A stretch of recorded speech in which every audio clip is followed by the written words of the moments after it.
স্ত্রী সহবাস করার পর ফরজ গোসল না করে মুরগি জবাই করা যাবে কিনা? যাবে, কোনো অসুবিধা নেই।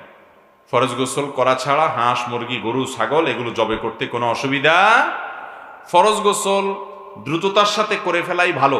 কোনো কারণে যদি মনে হয় যে এখন গোসল করব না, নামাজের আরো বাকি আছে, 1 ঘন্টা 2 ঘন্টা আরো পরে করব, তাহলে আপনি এই ফাঁকে অন্যান্য কাজ করতে পারবেন, করলে গুনাহ হবে না। তবে উত্তম হলো ওযু করে নিয়ে তারপর অন্যান্য কাজ করা।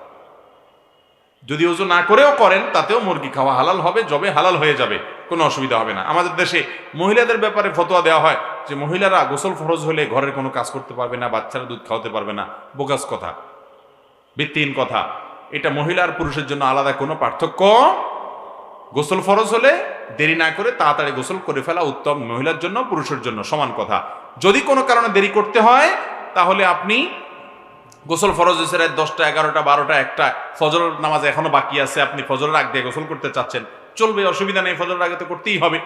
তো আপনি এই সময়টা ঘুমাইতে চাচ্ছেন, অজু করে ঘুমান, এটা উত্তম। যদি অজু করা ছাড়াও শোন, গুনাহ হবে না, এটা জাস্ট উত্তম অনুত্তমের ব্যাপার। অতএব মুরগি জবাই করলে সে মুরগি খাওয়া হালাল হবে, হাড় জবা করতে পারেন, তাতে জবে হয়ে যাবে, কোনো অসুবিধা নাই।